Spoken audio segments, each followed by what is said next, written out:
Good morning, good afternoon, or good evening, my fine friends. Welcome to episode 9 of season 10 of the Tom Petty Project podcast. I'm your host, Kevin Brown. This is the weekly podcast that digs into the entire Tom Petty catalogue, song by song, album by album, and includes conversations with musicians, fans, and people connected with Tom along the way. Today's episode brings one of those conversations with a musician to you in the shape of a chat that I had with the wonderful Tommy Edwin, who joined me on last week's show to talk about Don't Fade on Me, if you remember. Since he was last on the podcast in August of last year, Tommy has released 3 singles: Drive, Radio On, and Tell Me That I'm Crazy, the latter of which is a little bit of a departure from his usual style. We talk about the seismic impacts of the JFK assassination and Beatlemania, which form the bedrock of his excellent song Radio On, and you'll also hear Drive in its entirety at the end of the episode. Tommy is a real musician's musician, and it was a blast to shoot the breeze with him again, and I really hope you enjoy our conversation. Tom Petty. Tom Petty Project. Tom Petty. Hey, Tom Petty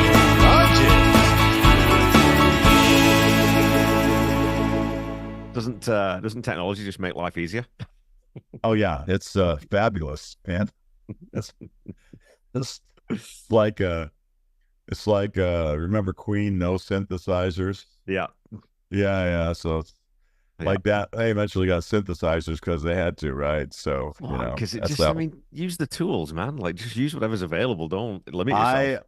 I would just as soon go on stage with just a guitar and a mic, but with the kind of gigs I'm doing at the low level down here, we peons down here, playing the bar gigs. I played a bar gig on. By the way, how are you? I forgot. Did I say hi? How are you? Very good. Yeah, I'm very pleased to be back here with you. I told you how much I enjoyed the first session. Yeah. Anyway, you're playing these bar gigs and the crowd gets going loud, and you're trying to sing plaintive little love songs on your acoustic guitar, and nobody is listening till the end of the show. Then somebody comes in, "Oh, we liked your music very much." I'd be like, "How did you hear it?" Yeah.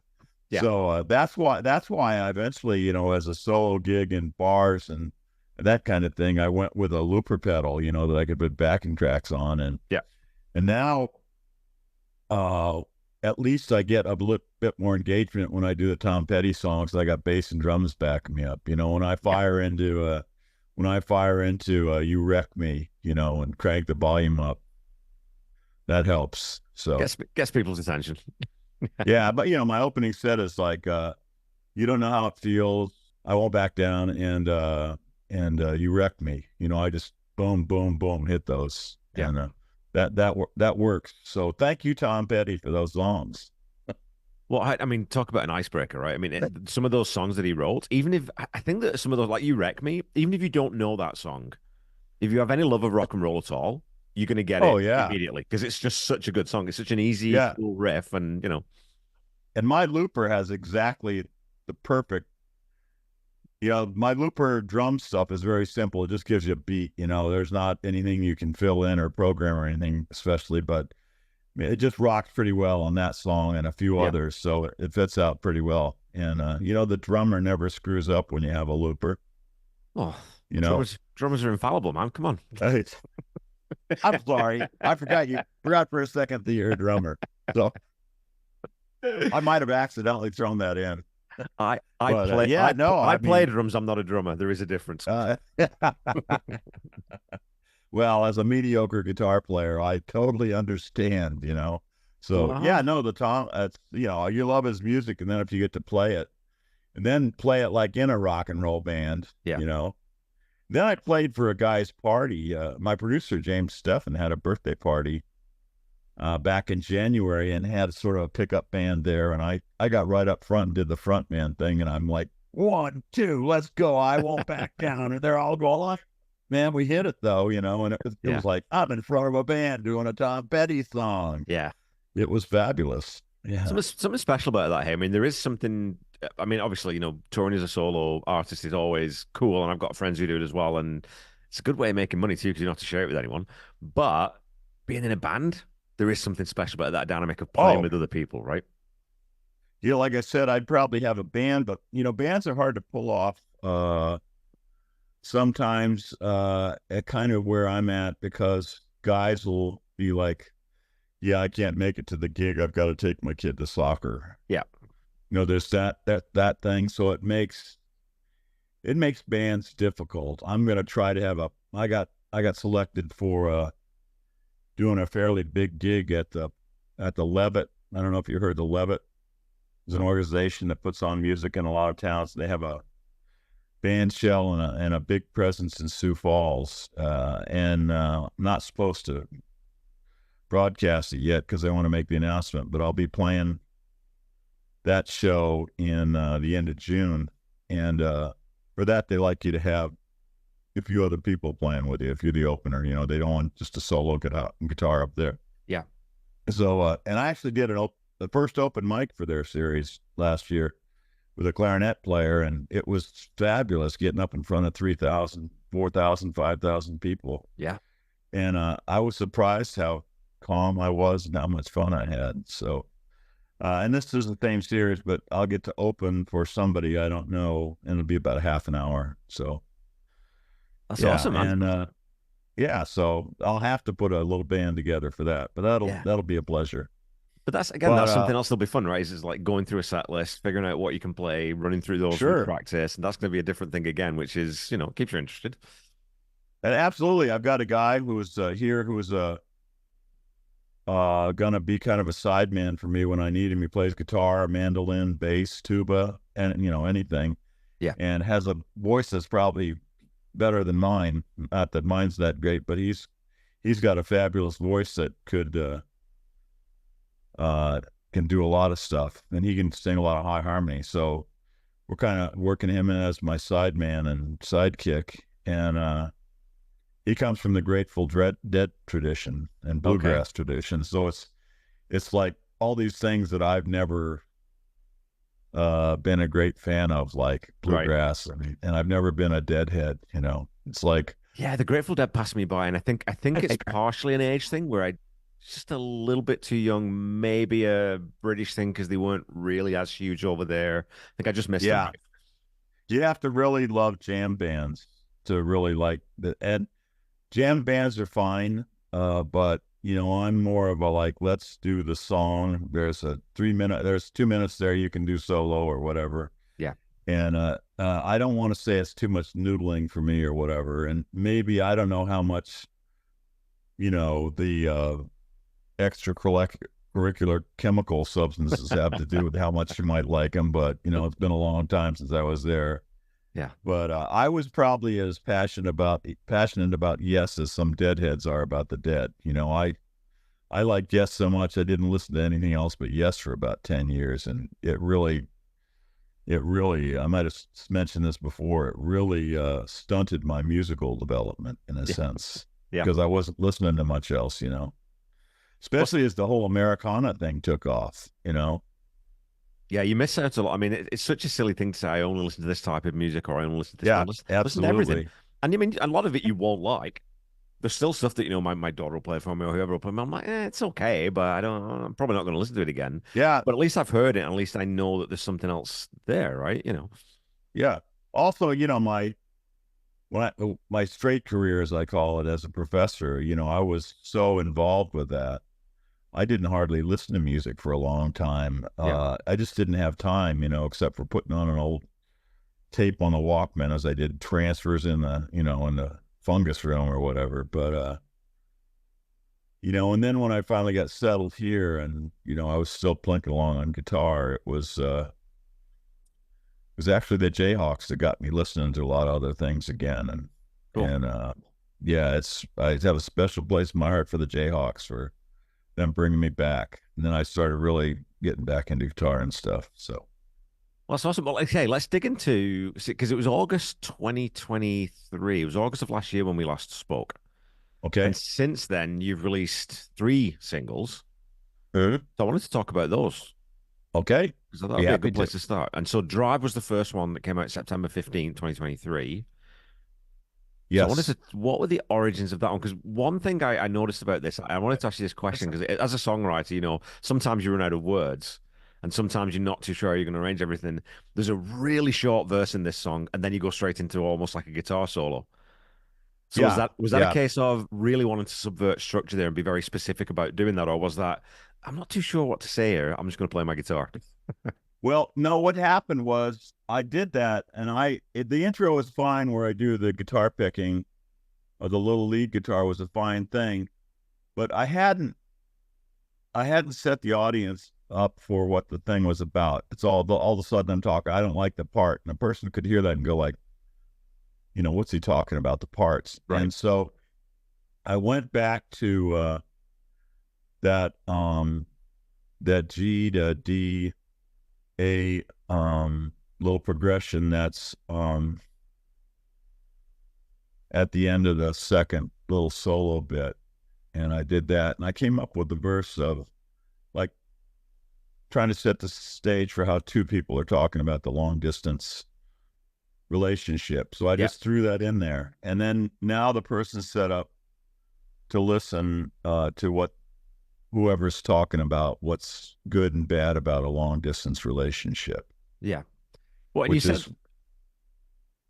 go ahead. I have a bad habit of interrupting, so if I do that, just spank me. Don't zoom. I'll figure out how to do that. Yeah, that'll do. Yeah, do this with your hands so I can see it. Or like certain Jeff. Yeah, that's it. Yeah, that's it. No, I'm just kidding. I was going to say that because you commented earlier about very humbly about being a pretty average guitar player. I think the guitar playing on this song is fantastic, and because I listen to a lot of guys like John Prine and Steve Earle, and there are different ways of picking a guitar, and there are different sort of styles about how one might do that. And I think that the way you play this, you're playing on this song is so good, man. And it's one of the parts of this song that I think really sort of elevates it is how good the guitar playing is on it. Thank you. I have that feeling of inadequacies about my guitar playing, but I have to say in that song, I'm pretty happy with some of the stuff I came up with. Yeah, there's some little chord flavors in the way I pick that are, I think they kind of identify me as my finger style. Right. I think you can hear the way I pick, and I think pick me out. And also if I'm playing lead, the kind of little half bends and things I do make me fairly distinguishable. But that I worked on for a long time that, and I was really it was really a lot of fun, and over a period of time I came up with all the different little riffs in there, and that opening bit, that lead part, I played it as lead on the record. But normally when I'm playing solo, I can pick that whole thing up finger style myself. Right. So you get to hear that when I'm playing solo as well. So yeah, I'm pretty happy with that song. Well, wait, so because obviously as a guitarist, all guitarists start out by strumming chords, or I think the massive, massive majority. And finger picking is a very specific type of technique and a different thing. So when did you start picking, and who were the guys you were sort of listening to develop that style? Okay, well, I quit when I came back to the States from Taiwan. I'd been playing drums. We talked about that, and I had to go to military school, and I'd sit around. I had a roommate who had a guitar. He's a right-wing Nazi now, but back then he was fairly cool. So I'd learn to play. I learned to play Gloria and things like that on guitar. I picked up playing a few chords right away. Right. And that made some of the guitar players in bands I was in pretty nervous, but that's all I could do. And so then I went off to the Navy. Or no, first I went to University of Delaware to try to do a semester before I got drafted by Uncle Sam. And I bought a guitar. I can't even remember what it was now. And I was staying at my aunt's because she worked at the university. And I was learning chords, and I heard the Flying Burrito Brothers album. The blue cover one, the one I'm talking about. Chris Hiller and Mike Clark were in the band then. And I listened to some of the stuff on there, like Tried So Hard and that finger picking and that sort of thing. and other guys were around that I was listening to. So what I did was I locked myself in a room, and I said, I'm not going to leave till I can at least make my fingers do something, just a Travis style pick. And that's what I did. And so it's always kind of been with me since I was really started to pick up a guitar, and I've just, worked at it. And I'm not a great finger stylist the way some of these guys, who do solo instrumental stuff, and they can do all that. I'm trying to get there to be able to play all that syncopated ragtime stuff and all that business. But I just do what I can to try to support myself and what I find. And right now I'm working on. You talk about influences. I think back. Somehow Lindsey Buckingham was an influence, and I didn't even know it. Yeah. So what I'm working on now is Never Going Back. Nice. Yeah. So, which is not as difficult as some people think. Well, you need two guitarists for it though, too, right? So no, you can do it solo. You can do it solo. Okay. Yeah. Oh yeah. But it's a matter of I found out that his finger picking and style and mine are pretty similar. So I call myself a finger picker, not a finger stylist necessarily. Yeah. And he's pure Travis picking, and so yeah, I'm working on little bits like that to try to learn them. And I have the aspiration to have a little bit more ragtime picking in what I do. So a few of the new songs I've written, haven't recorded yet, are really that kind of thing along the lines of Elizabeth Cotton and Mississippi John Hurt. That kind of Travis picking down there, where you pick out some lines on the treble and just keep the thumb going back and forth on the 1 and the 4 or whatever, So that kind of thing. And I got a couple really fun old timey tunes now that I've written that way, but I haven't recorded them yet. But it suits. I mean, the types of the styles of song you tend to write, or certainly the ones that on the album, and on the first 2 songs we're talking about today. That's what you need. Is you need that picking style, and it sort of suits the timbre of your voice. It suits the delivery and everything like. So you don't need to force it into a different style if it suits what you're doing. And when you are writing songs in your songwriter, I'm comfortable with being who comfortable with being who I am. Absolutely. And there I interrupted you again, and I apologize. All good, man. All good. But so I was going to say too, though, because this song Drive, obviously with it being about long distance relationships, I mean, my wife and I, before we got married, because she's from Canada, I'm from England originally, we figured out we were in the same city as each other for about 40 days before we got married. So we did the whole long distance relationship between Germany and Canada, and then again for another couple of years when I was going to school. So it resonates, right? Like a song like this really resonates for me. I can put myself into the narrative of this one. So I really enjoyed it. Trying to connect with people who have that issue. So didn't work out for me, but that's probably why there's a song about it. So okay, well let's move on to I think maybe my favorite Tommy Edwin song, Radio On. Yes. So this one is about, there's universality in songs and then there's specificity. This is a very specific song, but you still managed to get some of it in. You and my producer, James, both love that. That's why we went to doing the video. He was the force behind that, Okay. I don't even play Radio On live that often because I'm not sure how crowds react to it, but it means a lot to me, and I think I did a pretty good job on it, but James is just nuts about it. So we did the video to coincide with the anniversary.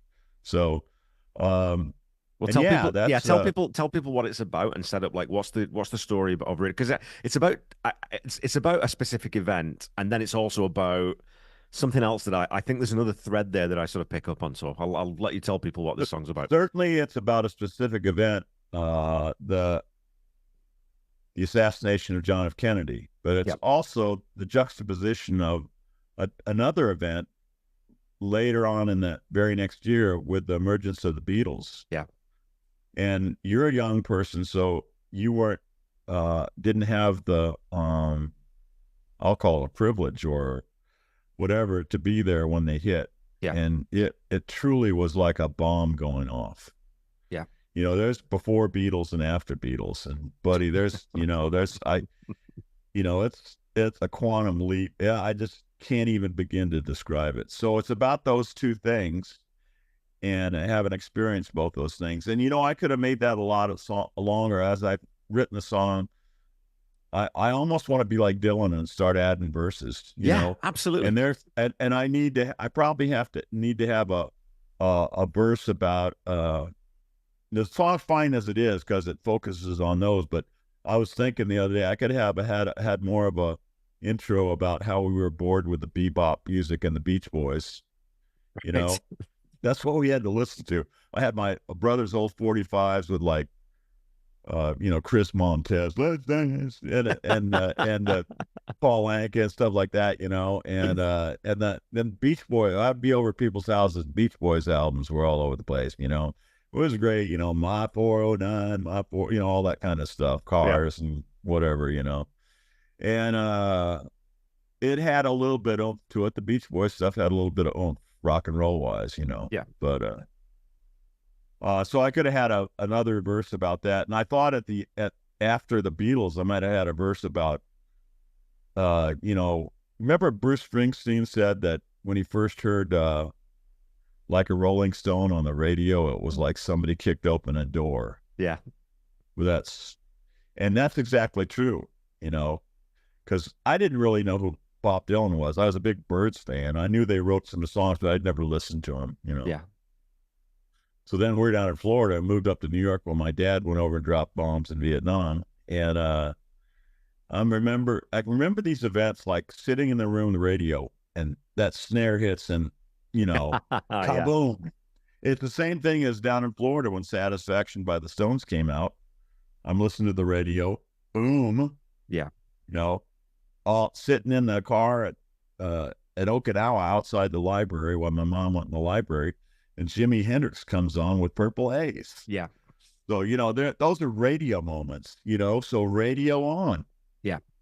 That's what used to happen is radio on is how it all got to us. But I think that's you've picked the two. I mean, I don't know, obviously I'm not American, but it seems to me that those two events were such seismic cultural events that they sort of, because Dylan became, one of the most huge culturally important people in America on the songwriting side, but he didn't really have that Ed Sullivan moment.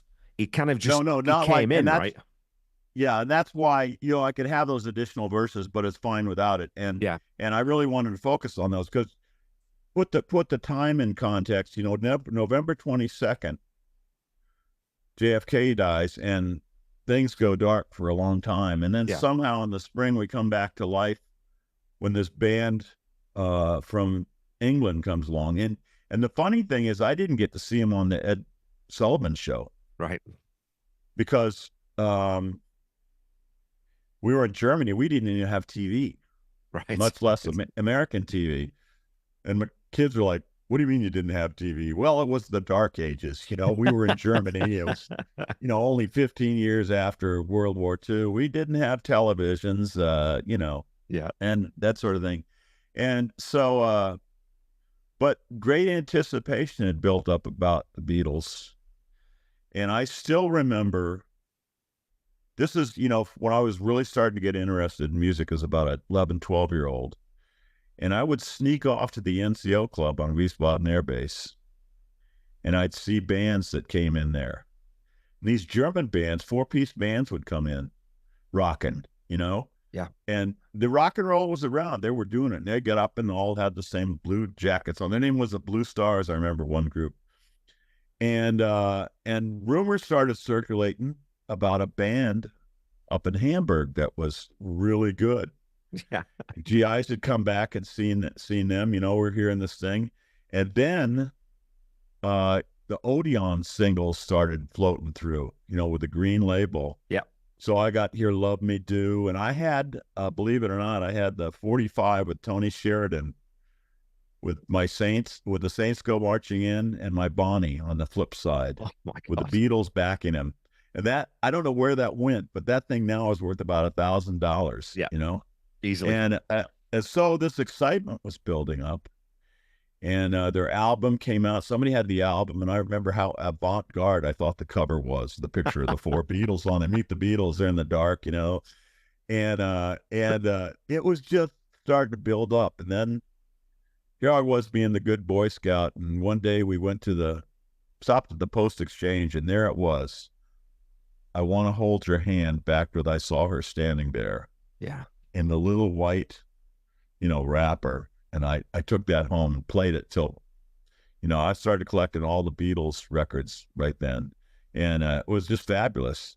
And I'd never got my hands on the LP till later on. And then we moved from Germany. But it was a really exciting time because, you heard something like She Loves You.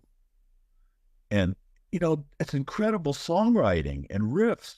Yeah. What they did on there. And I Want to Hold Your Hand. I still, the rhythm guitar sound on I Want to Hold Your Hand is like the greatest thing there ever was. There will never be as great a rhythm guitar part as John Lennon on I Want to Hold Your Hand. Yeah. It had a tone there that, oh my God, how do you get that tone? And I don't know how they did it, but it was, yeah, well, I still dream about having that tune. They did it quickly. They did it quickly. Yeah, and half the time Lennon would play out of tune and do crazy things, but yeah, he was a really good rhythm guitarist, and he could play a little lead too. So yeah, so it's all those things, and all of a sudden it was the Beatles, and everybody was talking about the Beatles, and everything was different, and we were, trying to grow our hair long, and our dads were making us go to the barber shop and turn that music off and go study, and yeah, the rebellion was underway, so that's the thing. This traumatic event that we'd never experienced before. We'd never had anything like that happen when JFK was assassinated. Up to that point, if there was traumatic stuff, we hadn't experienced it in our little cocoon of a life in the military. And this was just like, bam. Yeah. Everyone. And then, that came over the radio. I was sitting in the house. I used to listen to the top 20 on the Armed Forces radio every Friday night. And I'd turn on the radio for that. And that's when the news came across. Because, remember, people have to remember when I do that song, we're in Germany, not in the United States, when I'm talking about seeing the stars and everything.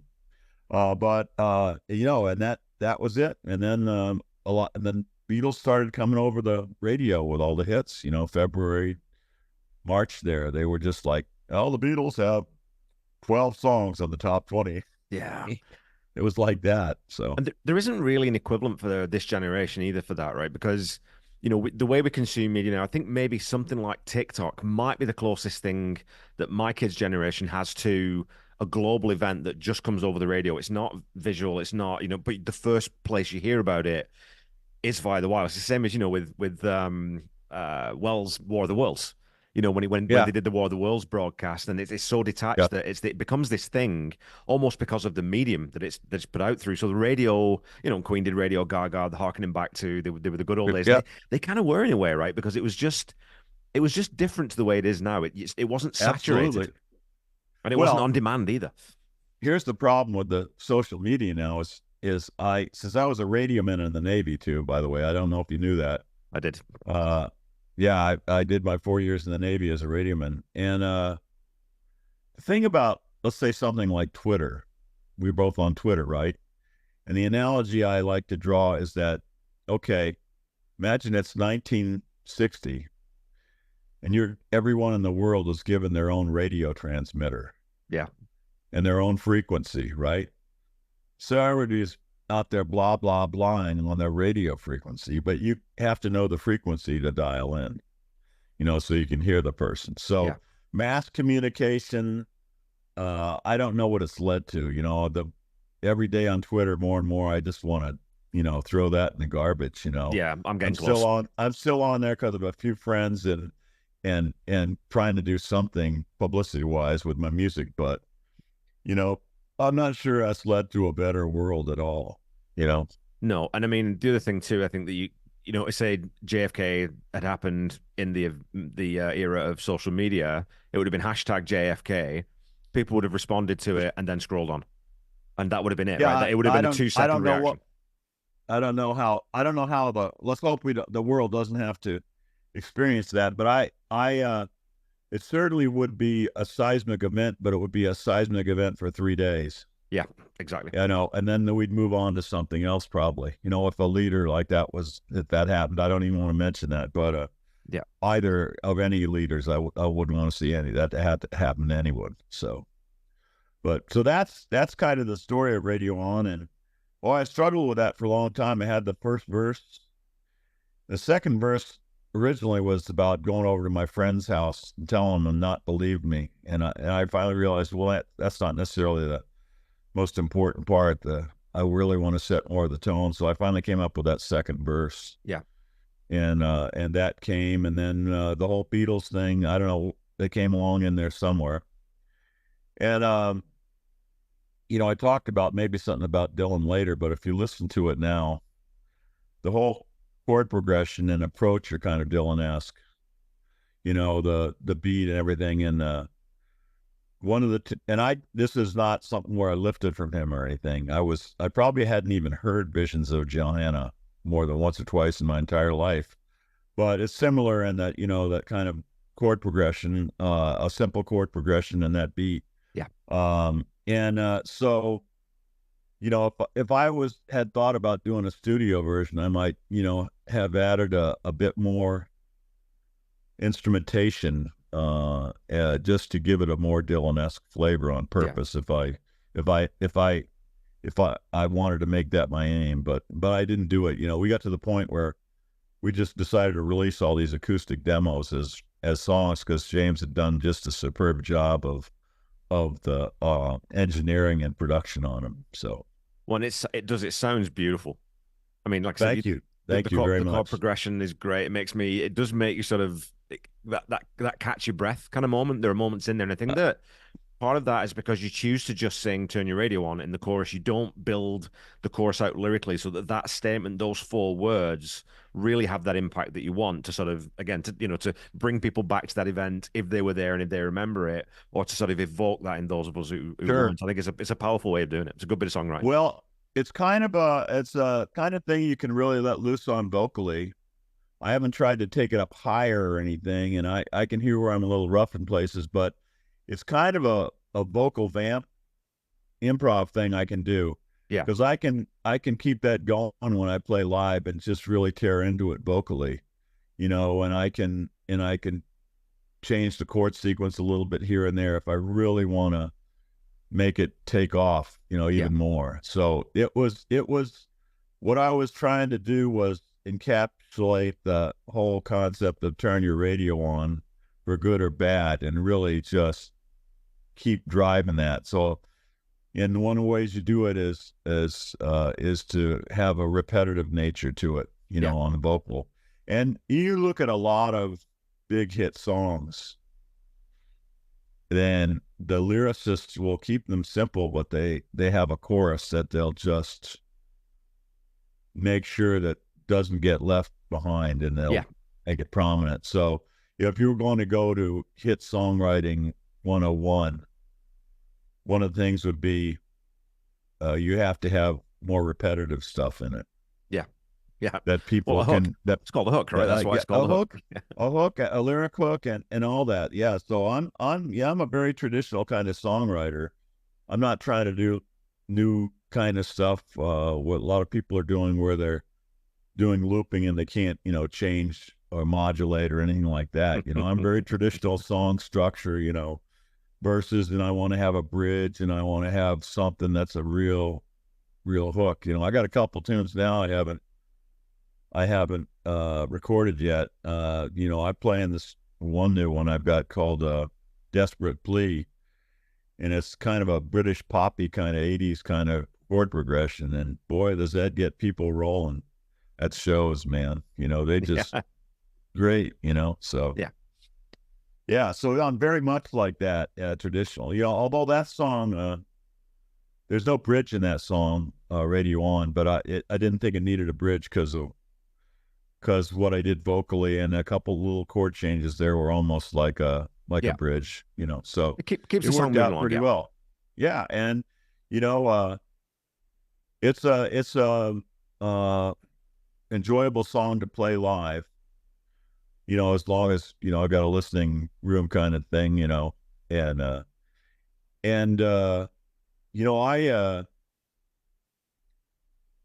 I go to this thing in Deadwood called the Western Wild West Songwriters Festival. Have I told you about that? I think you did. Yeah, it's in October, and what they do is they bring in up and coming Nashville songwriters.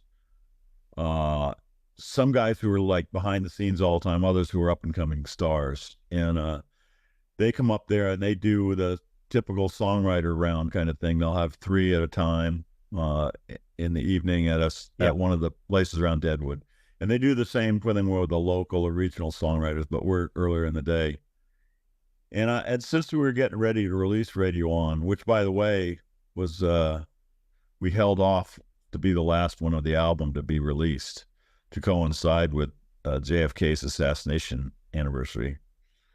But I was absolutely floored by how many people came up to me after both of the sessions I did where I did Radio On, who were, my boomer age and everything, and were complimentary and had nice things to say about how it evoked memory and all that kind of thing. So yeah, I accomplished at least something by when I play it, that I make a connection with folks. So, that's why we kind of do this. Yeah. So that felt good. Awesome, man. Yeah, so I mean, so Drive, Radio On, I would say that, when I listen to those 2 songs, it's like, okay, well, this is familiar. I know Tommy does this kind of stuff. Yes. The next song that you released, not so much. You've taken a little bit of a step outside of what you normally do. There's 2 songs, actually. There's 2 songs. Well, Tell Me I'm Crazy is the one I'm talking about. I know. You're talking about in the summertime, or it was the summertime. Well, that one, but Tell Me That I'm Crazy is the one that I'm talking about, because we talked about it in the summertime last time we got together. Oh, did we? Okay, yeah, that was. Tell Me That I'm Crazy is a big step, big left turn, in a good way. Yeah, well, you got to lay down some funk now and then, don't you? Well, and this, like, so we're talking about hooks in songs, and it can be lyrical, it can be a riff, it could be. For me, the one in this is the harmonica. And that harmonica, if you take the harmonica out of this song, it doesn't have the same kind of same kind of heart. Yeah, I like to play the harp, and I like to play this blues harp, although, I also play the first position harp. I even do a better job at. Right. Well, first you're playing a harmonica that's in the key you're playing, and your melody is in the, major key or whatever, as opposed to when you play harmonica blues style, which is cross harping, and you're basically playing the minor pentatonic over the 1-4-5. So yeah, but we wailed on that one. we wailed on it. That was, and the sidemen did it all remote. They came in after me, but somehow it sounds live. It does, yeah. And I actually thought it was. I was going to ask you about that, because the piano part in this too is fabulous. Oh yeah, there's some great stuff, and James was great about getting these 2 guys to come in and play, and the piano player Tyler Andrews, I know him from going to the Nashville Songwriters sessions every month, to show off new songs. Yeah, and James, he's a friend of James too, so he got him, and the other fellow's name I forget played the slide guitar. Normally, I would play some additional stuff on there as the solo guitar in there, but we left it out because we had the slide going on too. Yeah. And I'm on rhythm guitar and harmonica there. So, but I overdubbed the harmonica, which is nice because when you're playing harmonica live, you got a rack. You can't do the things you do, with the blues harp. So, and sometimes when I'm playing, I'll just forget playing guitar and I'll just wail on the harp and everything. That I use that as a song live to just get audiences into, I kick off the drums on that, and then I played that opening riff, which I think is pretty cool. Yeah. And then I just slam into it, And here's this story about a guy with a problem with women, right? and it just goes on, and everything is going on. And you can see people in the audience, they'd had a few to drink, and they're just like getting into it all of a sudden. And I'm wailing on the harp and coming up with these lyrics. And I'll do little rappy kind of things in it live, Yeah. So, originally when I started playing around with it, I said,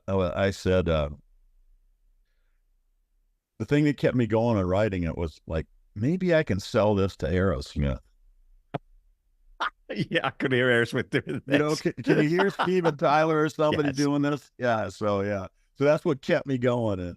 And the story is just, I don't know where I came up with that. It's just, it kind of wrote itself. You know, if you let your imagination go on songwriting, if you haven't listened to it, the people out there, it's a story about a guy who's leaving his girlfriend because she fools around on him, you know, so he goes away and distantly, you know, Yeah. and somehow she tracks him down and begs him to come back.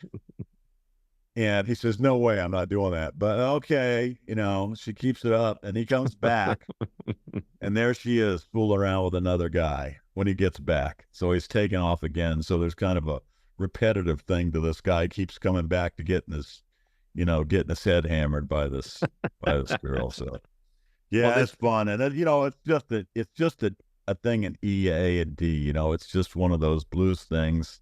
Yeah. You know, with E and A, and you could just wail on the harmonica over it and have a blast. Well, and music should be fun. I like music that doesn't always take itself seriously, right? Because that line in it that just cracks me up is, because I need your loving and your money desperately. And I've got these people out in the audience shaking their head going, yeah, I know the kind of chick you're talking about. No offense to the women out there, but, you know, it's not meant to be misogynistic because, you know, it's not about women in general. It's about one woman. So but that's amazing when I get people going. When I did this gig this last weekend, you know, I get the drums going, I'm going to do Tell Me I'm Crazy. And people were, you know, because this one place in Minnesota, I've had some gigs there where the people just come swarming in to see me. It's like the only place that's ever happened. So I give them what they want. And Tell Me That I'm Crazy. It's just it's just a blast to play. And you can bring in any guitar player and they can play along with that pretty well. The only thing they have to, I did put a real nice bridge in it, or middle eight. So you know, that's pretty cool. And I even have a C sharp minor in there in the song, you know. Getting fancy. Yeah, it's a blues song, but then I threw this, you know, I'll do that. I'll throw in that C sharp minor in the blues song. The guys go like, what? Hey, that's a $20 chord you just threw in there. Whoa. No, that's a 50 chord like Tom Petty would call them. Yeah. I do a lot. I'm writing a lot of stuff with 50 chords these days, you know, diminished chords, major seventh. Yeah. I forget the interview with Tommy. He said, yeah, we were going to write that, but it had some 50 chords, so we had to drop those out. Well, I can't remember which song it was too, that there was a song he wanted Johnny Cash to sing, but Johnny wanted him to change one of the chords, and Tom's like, nah, it doesn't. Or he wouldn't sing it. He's like, nah, it doesn't work without a disagreement over one chord. Like, are you kidding me?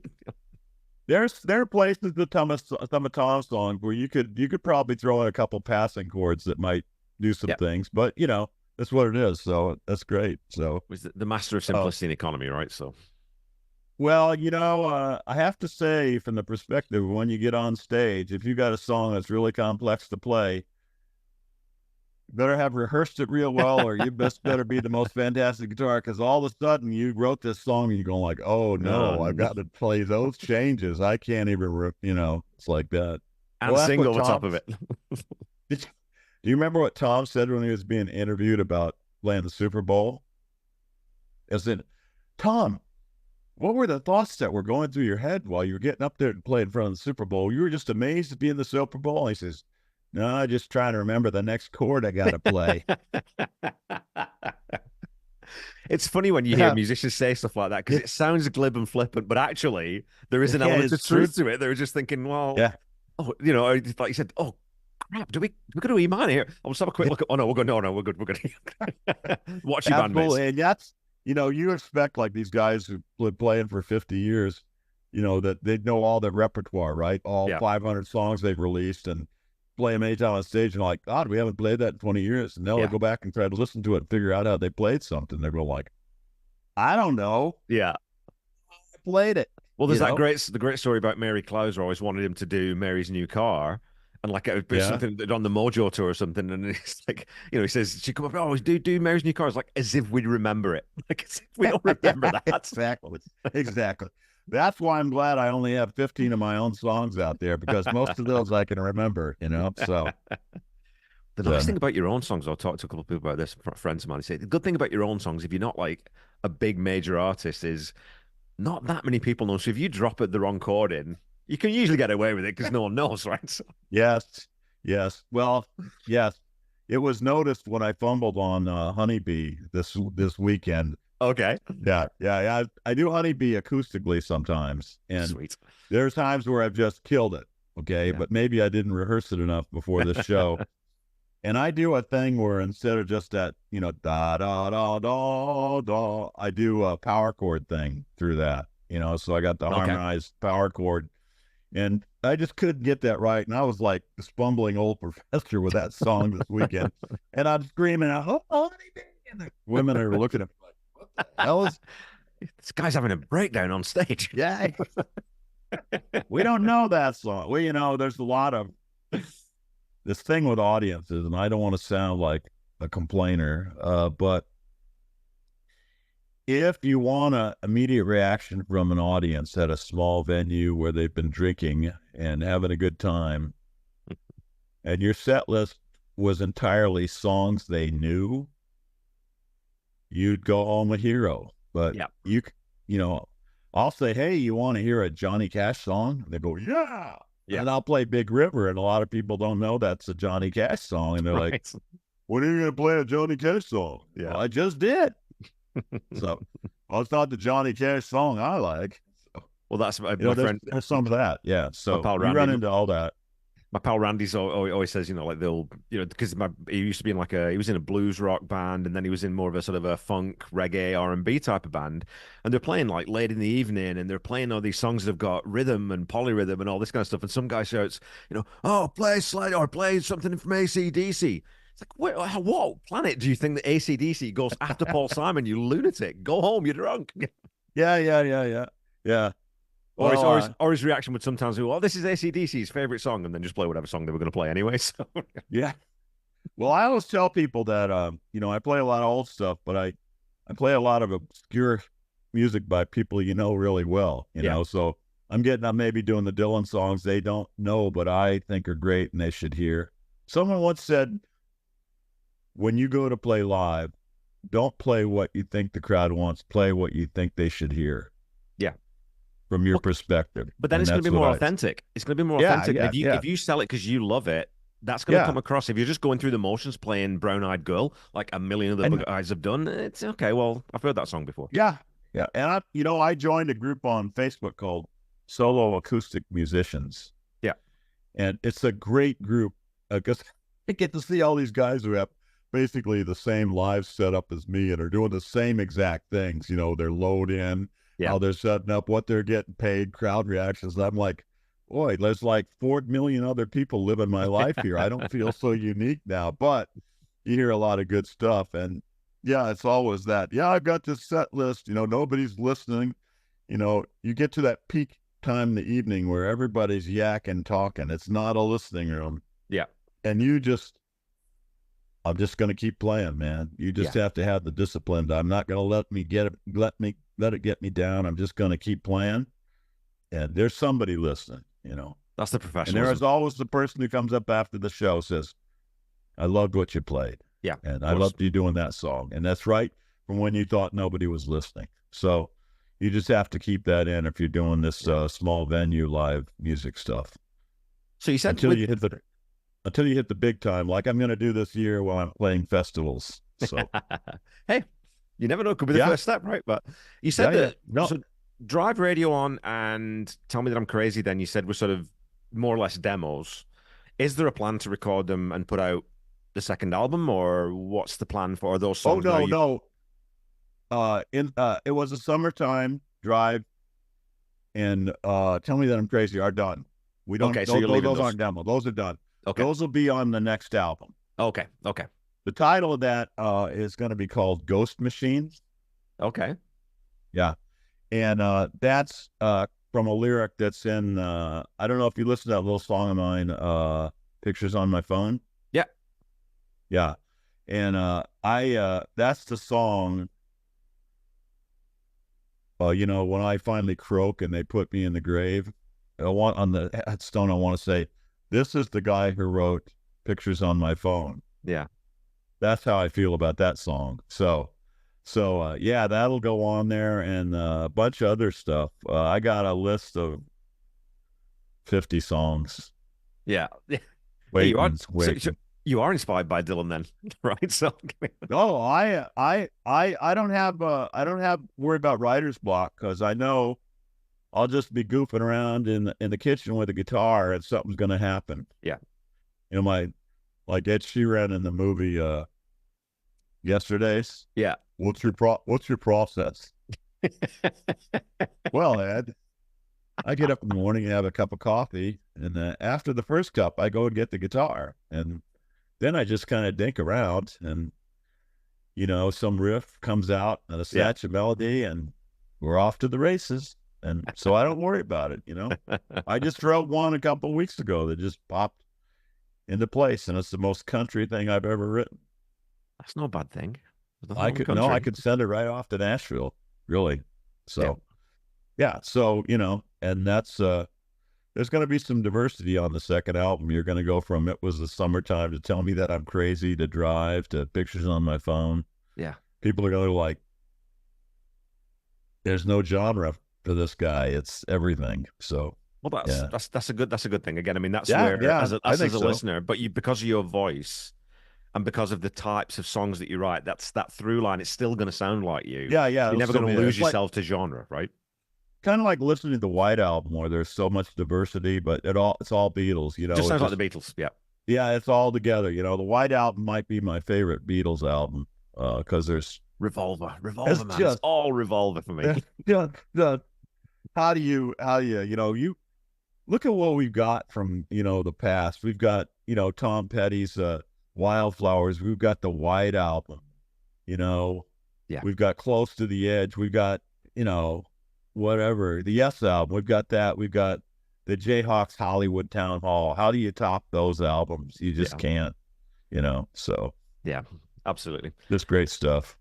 Okay, well, hey, Tommy, thanks so much for jumping back on. This has been an absolute blast. I'm really excited there's a new album coming out. Tell my listeners where they can find you, where to follow you on social media, and what you've got coming up.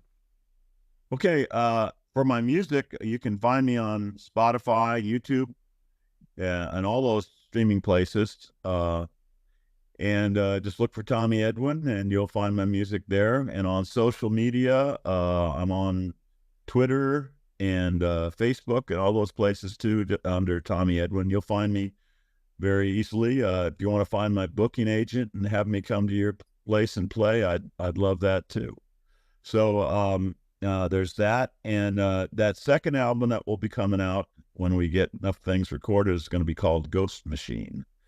And Kevin, it's been a pleasure to be here with you. I enjoy these sessions so much. The Tom Petty Project is fabulous. You are one of the best hosts I've ever run into in my life, and thanks, I really appreciate the privilege of being able to come on here and talk to you. Well, you're more than welcome anytime. This is not the last time you'll be on the show. I guarantee you that. Oh, thank you very much. I look forward to it. We'll see you.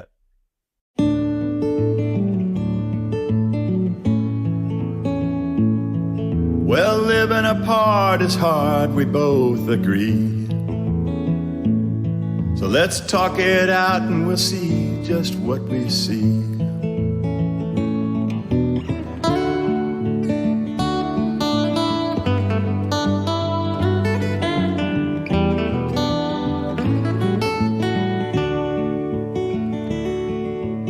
I don't like the part where you say goodbye. Or you get into that car and off you drive. And I don't like the part where you're far away. And I don't get to be with you each day. I like the part where you call me on the phone. And you tell me that it won't be long.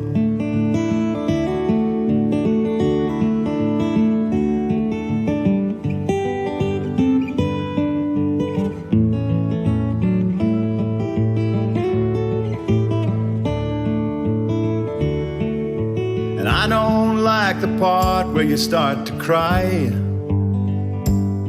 Oh, on the night before you gotta drive. And I don't like the part where you gotta go up that lonesome highway all alone. I like the part where you pull into my driveway. 7 days I know you're gonna stay.